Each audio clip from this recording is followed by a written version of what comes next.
The View's studio lights glared down on the glossy round table as the audience buzzed with anticipation. This wasn't going to be just another celebrity interview. Howard Stern, infamous for his blunt honesty and refusal to pull punches, was seated at the table as a guest co-host, and today, Horste Bagande, Meghan Markle was the headline guest. "Ladies and gentlemen," Whoopi Goldberg said warmly as the cameras rolled, "please welcome Meghan Markle." The crowd erupted into polite applause, but it wasn't the enthusiastic cheer Meghan might have hoped for. She walked onto the stage in a sleek black dress, that perfected Hollywood smile plastered across her face as she waved delicately to the audience. "Meghan, welcome to the show," Whoopi said, gesturing toward the empty seat beside her mom. "Thank you, Whoopi. It's wonderful to be here," Meghan replied smoothly, settling into her chair like she was born for the spotlight. For the first few minutes, everything was textbook Meghan, well-rehearsed talking points about empowerment, authenticity, and her life of service. The other host nodded politely, allowing her to sell her narrative without interruption. But Howard Stern wasn't buying it. Leaning forward with a sly grin, he cut through the fluff. "Meghan," he said suddenly, his voice carrying a razor's edge, "let me ask you something. Do you ever get tired of playing the victim?" The room went dead silent. Meghan blinked, clearly not expecting the bluntness. "Excuse me?" she said, her voice deceptively calm. Howard shrugged casually. "Come on, you left the royal family, wrote the book, did Oprah, Netflix, you've made a career out of telling your side. But every time you talk, it's always about how you were wronged. Don't you think people are getting a little tired of it?" The audience let out an audible murmur. Meghan's smile faltered for just a second before she recovered. "I share my story," she said carefully, "because it matters. Because there are people out there who need to know they can stand up for themselves." Howard cut her off. "Stand up for themselves or cash in on their drama? Because from where I'm sitting, it looks like you've done a whole lot more branding than suffering." Gasps rippled through the studio. Meghan's jaw tightened, and her carefully rehearsed composure cracked, just slightly. "With all due respect, Howard," she said icily, "you have no idea what I've been through." Howard leaned back, still smiling. "No, Meghan, I don't. But you know what I do know? People out there are sick of being lectured by someone who walked away from a palace to complain from a California mansion. You say you want privacy, but you're on every screen, every magazine, every podcast. So which is it, privacy or publicity?" Meghan's eyes flashed with anger. "This isn't about me," she said through gritted teeth. "It's about using my platform to make a difference." Howard tilted his head, unimpressed. "Or maybe it's about making sure the world never stops talking about you. And judging by the reaction every time your name comes up, most people aren't exactly on your side." The audience buzzed, some nodding, others clearly shocked at how far Howard was pushing. Meghan's smile was gone now.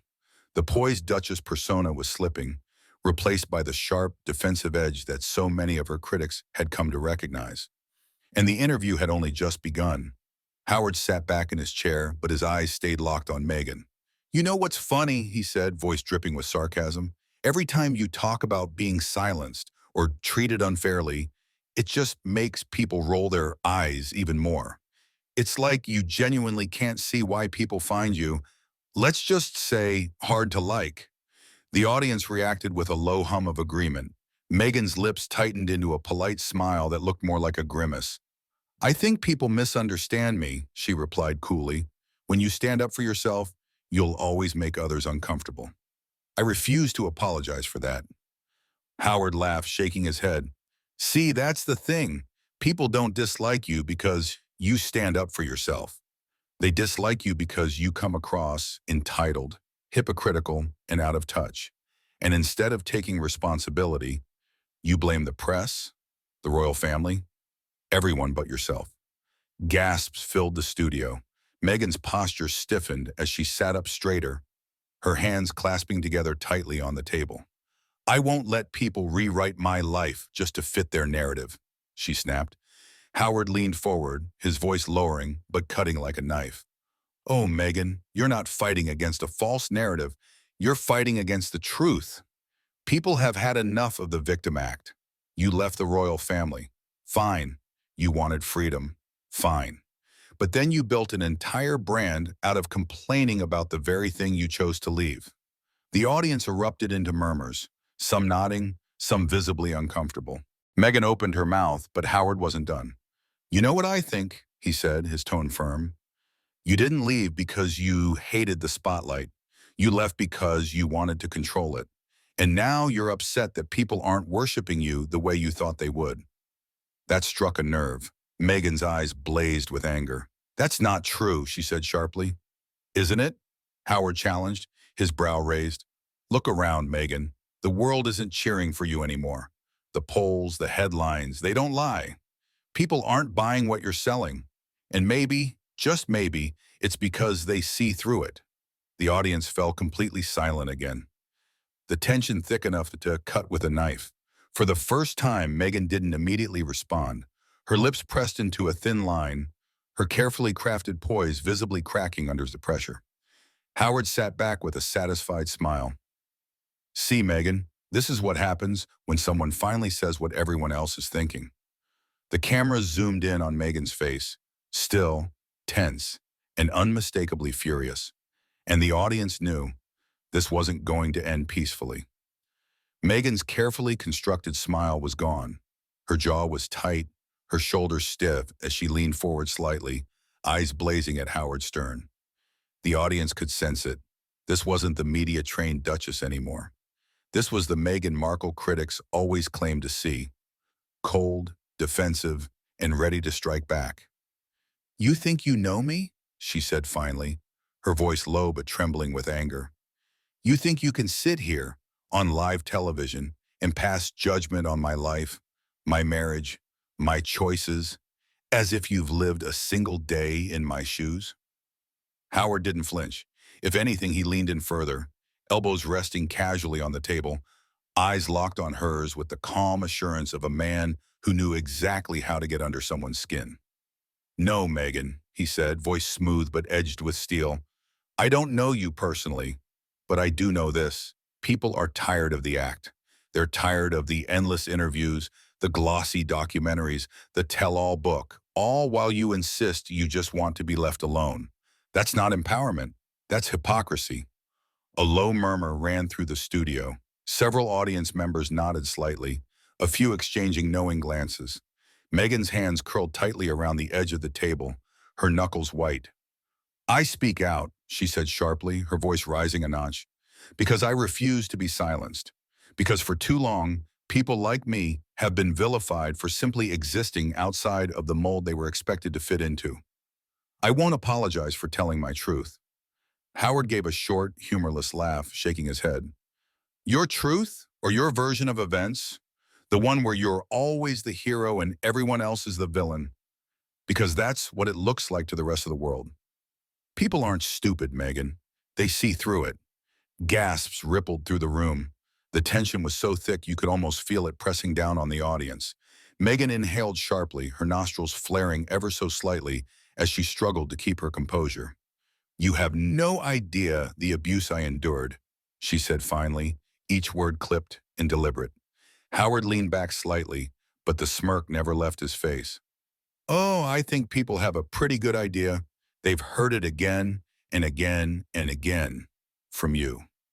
Oprah, Netflix, magazine spreads, podcasts, you've made sure the world knows every detail. And funny enough, the more you talk, the less they seem to believe you." That struck a nerve. Meghan's eyes flashed with fury, and for a moment it looked as though she might actually explode. "You are a cruel small man," she hissed, her polished Duchess voice gone entirely now. "And this entire circus is exactly why people like me speak out.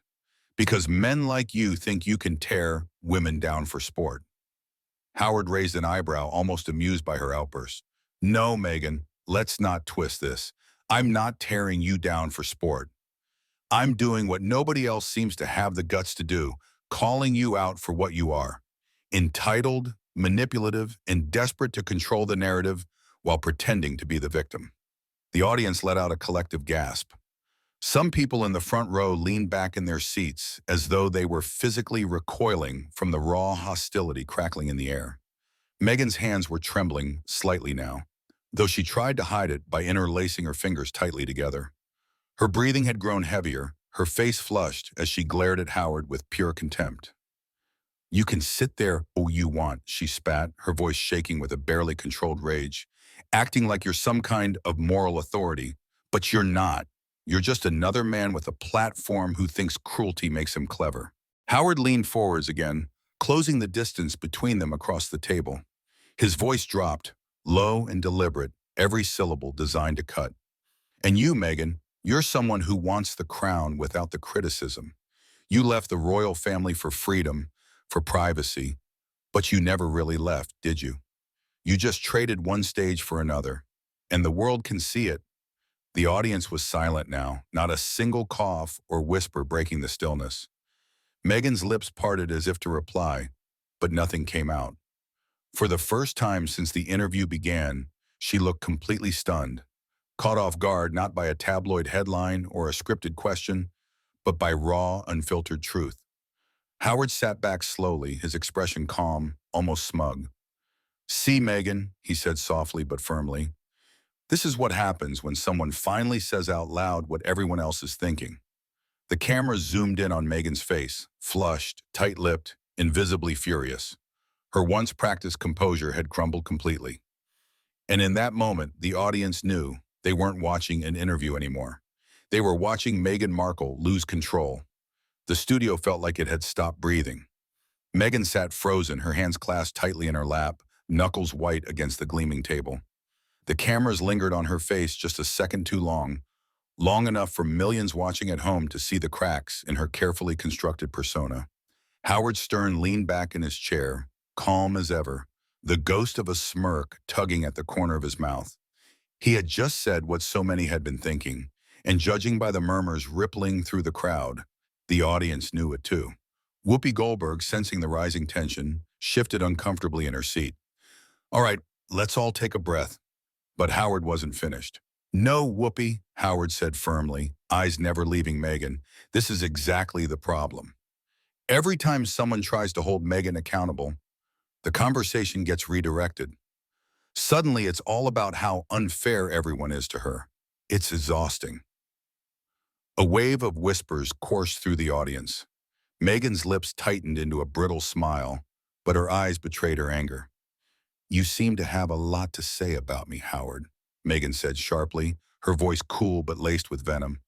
"Yet you've never lived my life, never endured what I've endured. You sit there on your pedestal, passing judgment as if you know everything." Howard raised an eyebrow. "You're right, Meghan. I don't know everything, but I know hypocrisy when I see it. You wanted out of the royal family? Fine. You wanted privacy? Fine.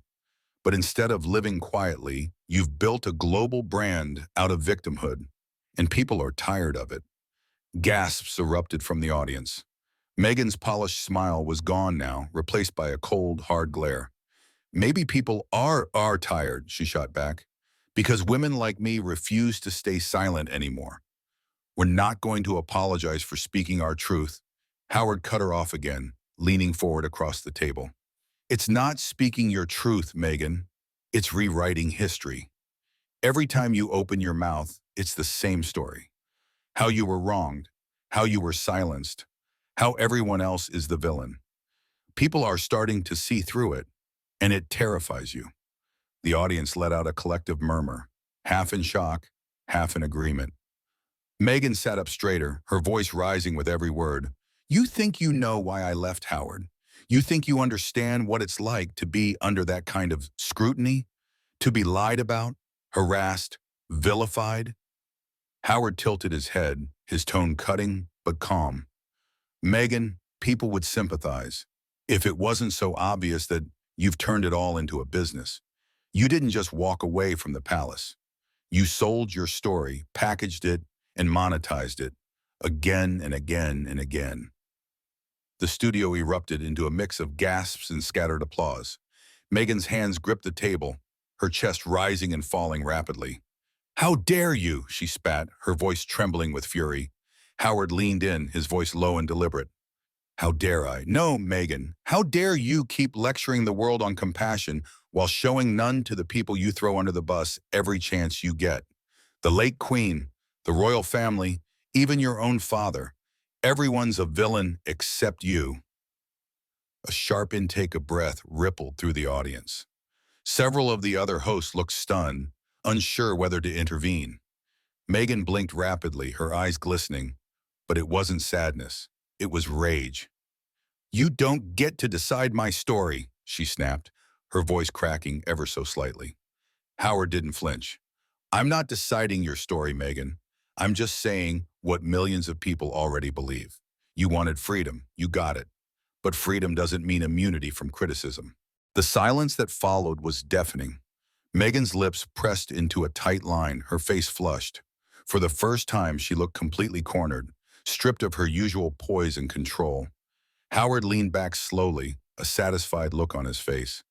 This is what happens when someone finally says out loud what everyone's been thinking. The audience erupted into uneasy murmurs, some nodding in agreement, others shifting uncomfortably in their seats. And Meghan Markle, once the picture of composure, sat there, visibly shaken, her mask slipping more with every passing second. The camera zoomed in on her face, capturing the raw emotion she could no longer hide. And everyone watching at home knew this clash was far from over. The tension in the studio was unbearable now. Meghan's eyes were locked on Howard Stern, her jaw tight, her fingers interlaced so tightly her knuckles had turned white. The camera zoomed in, capturing every flicker of anger and frustration crossing her face. The polished, media-trained Duchess persona was gone. This was raw, unfiltered Meghan Markle. Howard leaned forward, elbows on the table, voice calm but cutting. "You know what the difference is, Meghan? Real empowerment doesn't need constant applause. It doesn't need Netflix deals, book deals, or staged interviews. It just is. But you've turned empowerment into a performance, and people are tired of buying tickets to your show." The audience erupted, some with gasps, others with knowing nods. Meghan's lips curled into a tight, incredulous smile. "So what? Because I tell my story I'm performing? Because I refuse to sit back and be silent, I'm the villain?" Howard shrugged. "No, you're the villain because every time you talk, it's about you, your suffering, your truth, your struggles. But the world's caught on because behind all the speeches about compassion and advocacy, it's always the same ending. Meghan Markle, the misunderstood victim." Meghan's voice cracked as she raised her tone. "I have earned my platform. I have fought for my freedom. You think you can sit there and diminish everything I've been through with cheap insults?" Howard tilted his head, utterly unfazed. "I don't need to insult you, Meghan. You have already done the job yourself. People don't hate you because you're outspoken. They hate you because you're hypocritical. You wanted the crown without the criticism. And when that didn't happen, you weaponized victimhood for profit." Gasps and murmurs rippled across the audience. Even the other hosts looked stunned, unsure of how to intervene as the clash escalated. Meghan shot forward in her chair, her voice trembling with fury. "You have no idea what it's like to live my life. No idea the abuse, the lies, the hate I've endured just for existing." Howard cut in, his voice sharp as a blade. "You're right. I don't know what it's like to be a duchess living in a California mansion while lecturing the public about hardship. But I do know what it's like to be held accountable, something you clearly can't stand." The audience reacted with a mix of gasps and scattered applause. Meghan's face flushed a deep red as she fought to keep control. "Accountable?" she shot back. "You call this accountability? This is cruelty. This is bullying. And it's exactly why women like me speak out. Because men like you think you can tear us down without consequence." Howard didn't break eye contact, his voice low, deliberate, and merciless. "No, Meghan, I'm not tearing you down. I'm stripping away the act. You don't want equality. You want immunity. And the world finally stopped giving it to you." The audience fell into a heavy silence. Meghan's lips trembled slightly, but no words came out. For the first time, she looked completely cornered, her once perfect composure shattered. Howard leaned back slowly, a calm, satisfied smile spreading across his face. "This, Right here is why people are done with the Meghan Markle story. Because when someone finally challenges you, you have nothing left but anger. The cameras closed in on Meghan's face, flushed, tight-lipped, her eyes blazing with fury but glistening with unshed tears. She finally pushed her chair back slightly, her voice icy and clipped. "I don't have to sit here and be insulted like this," she said, her words trembling but deliberate. Howard spread his hands mockingly. "By all means, Meghan, leave. But just know this is exactly what people see every time. The victim act, the dramatic exit. And maybe that's why they've stopped believing you." The audience gasped, the tension so thick it was suffocating. Meghan stood, her black dress catching the studio lights as she adjusted herself one final time, forcing a tight smile that fooled no one. "Good luck, Howard," she said coldly, before turning and walking off stage. Howard leaned back in his chair, shaking his head with a chuckle. And there it is, folks, the grand finale. The cameras followed Meghan's retreating figure as she exited the set, the audience buzzing with disbelief. Whoopi, still stunned, tried to regain control of the show. We'll be right back after the break." The screen faded to black, leaving viewers across the country reeling from one of the most explosive talk show moments in recent memory. And as the credits rolled, one thing was clear. Howard Stern had just done what no one else had dared.